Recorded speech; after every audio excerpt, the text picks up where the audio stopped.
Assalamualaikum warahmatullahi wabarakatuh. Perkenalkan, nama saya Firly Azhara dengan NPM 202340640538. Saya di sini akan mempresentasikan tugas dengan judul Manusia sebagai makhluk sosial dan individual dalam perspektif filsafat pendidikan yang diampu oleh Bapak Dr. Andes Jean Amori, Magister Pendidikan. Ada 3 topik pembahasan yang akan dibahas. Yang pertama, konsep manusia sebagai makhluk sosial dan individual dalam perspektif filsafat pendidikan. Kemudian yang kedua, peran pendidikan dalam membentuk keseimbangan antara aspek sosial dan individual pada diri manusia. Lalu kemudian yang ketiga, hubungan antara kebebasan individual dan kewajiban sosial dalam konteks pendidikan menurut pandangan filsafat. Konsep manusia sebagai makhluk sosial dan individu dalam perspektif filsafat pendidikan. Manusia sebagai makhluk sosial. Immanuel Kant menyatakan, manusia hanya menjadi manusia jika berada di antara manusia. Menurut Aristoteles, manusia adalah zoon politikon, atau makhluk yang secara alami hidup dalam komunitas.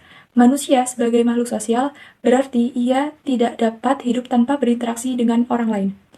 Dalam kehidupan sosial, manusia belajar berbagai nilai seperti empati, kerjasama, toleransi, dan tanggung jawab. Kemudian, manusia sebagai makhluk individual. Menurut M.J. Langevin, bahwa setiap anak manusia dilahirkan telah dikaruniai potensi untuk menjadi berbeda dari yang lain atau menjadi diri sendiri. Jean-Paul Sartre menekankan bahwa manusia bertanggung jawab atas pilihan-pilihannya dan memiliki kebebasan untuk menentukan masa depannya. Dimensi individual ini penting untuk mengembangkan kreativitas dan pemikiran kritis serta pengambilan keputusan. Perspektif filsafat pendidikan, seperti yang diungkapkan oleh John Dewey, menekankan pentingnya pendidikan sebagai proses yang mengintegrasikan dimensi sosial dan individual manusia. Pendidikan harus menjadi wahana pembentukan individu yang mampu hidup dalam masyarakat sekaligus mengembangkan keunikan pribadinya. Filsafat dipandang sebagai suatu ilmu yang mempelajari tentang kebenaran, sedangkan pendidikan sebagai proses mengubah sikap dan tingkah laku. Artinya, filsafat pendidikan adalah ilmu untuk menjawab persoalan-persoalan di dalam bidang pendidikan. Kemudian topik pembahasan yang kedua, peran pendidikan dalam membentuk keseimbangan antara aspek sosial dan individual pada diri manusia. Kira-kira apa sih peran dan aspek-aspeknya? Jadi, pendidikan diharapkan mampu berperan sebagai proses sosialisasi dalam masyarakat bisa berjalan dengan baik. Pendidikan dalam menanamkan nilai-nilai dan loyalitas terhadap tatanan tradisional masyarakat. Durkheim menjelaskan bahwa pendidikan dapat dipergunakan untuk menahan atau mengurangi sifat-sifat egoisme pada diri manusia menjadi pribadi yang merupakan bagian masyarakat yang integral, di mana seseorang harus memiliki kesadaran dan tanggung jawab sosial. Nah, jadi ini nih aspek-aspeknya, aspek sosial dan aspek individual. Aspek sosial dalam pendidikan diantaranya, yang pertama, memahami berbagai faktor yang berpengaruh dalam menciptakan lingkungan belajar yang mendukung proses pembelajaran. Lalu kemudian yang kedua, memahami faktor sosial, kultural, dan ekonomi yang berpengaruh terhadap proses pendidikan. Lalu yang ketiga, memahami hubungan stakeholder terhadap proses pendidikan. Hubungan yang saling terkait antara guru, siswa, orang tua, serta masyarakat atau pihak yang terkait. Kemudian yang keempat, mengerti nilai-nilai dan norma-norma yang berlaku. Yang kelima, memahami pendekatan-pendekatan yang diterapkan di sekolah. Yang ketujuh, menguasai dan memahami perubahan-perubahan akibat dampak globalisasi yang mempengaruhi seluruh aspek kehidupan termasuk proses pembelajaran dalam mengendalikan perubahan. Selanjutnya, aspek individual. Setiap manusia bersifat unik berbeda setiap individu sehingga kecenderungan dan perhatian terhadap sesuatu akan berbeda. Karena adanya individualitas itu, setiap orang memiliki aspek kehendak, perasaan, cita-cita, kecenderungan, semangat, dan daya tahan yang berbeda.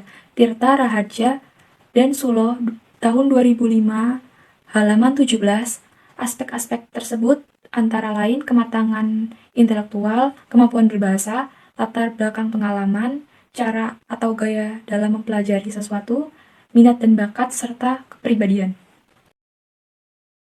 Pembahasan yang ketiga, hubungan antara kebebasan individual dan kewajiban sosial dalam konteks pendidikan menurut pandangan filsafat. Dalam konteks pendidikan, hubungan antara kebebasan individual dan kewajiban sosial dapat dilihat melalui berbagai perspektif filsafat. Secara umum, kebebasan individual merujuk pada hak individu untuk mengembangkan potensi diri tanpa adanya pengekangan. Sementara kewajiban sosial berhubungan dengan tanggung jawab individu terhadap masyarakat di sekitarnya.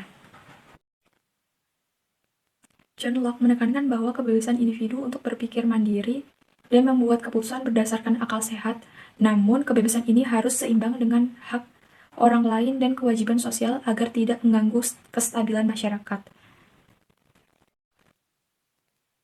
Jean-Jacques Rousseau dalam Emile menekankan pendidikan yang mendukung kebebasan dan perkembangan alami individu. Namun, kebebasan ini harus selaras dengan tanggung jawab sosial dan moralitas sehingga individu dapat hidup harmonis dan berkontribusi pada masyarakat.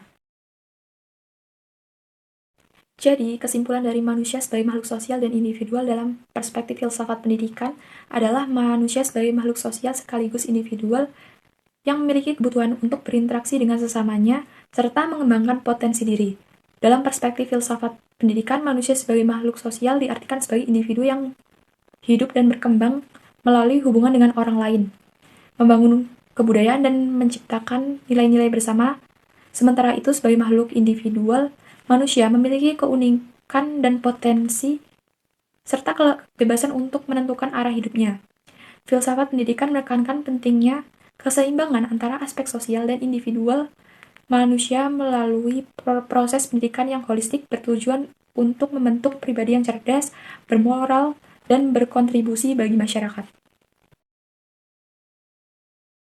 Itulah yang dapat saya sampaikan. Semoga bermanfaat. Mohon maaf apabila ada kesalahan, baik dalam tingkah laku maupun tutur kata.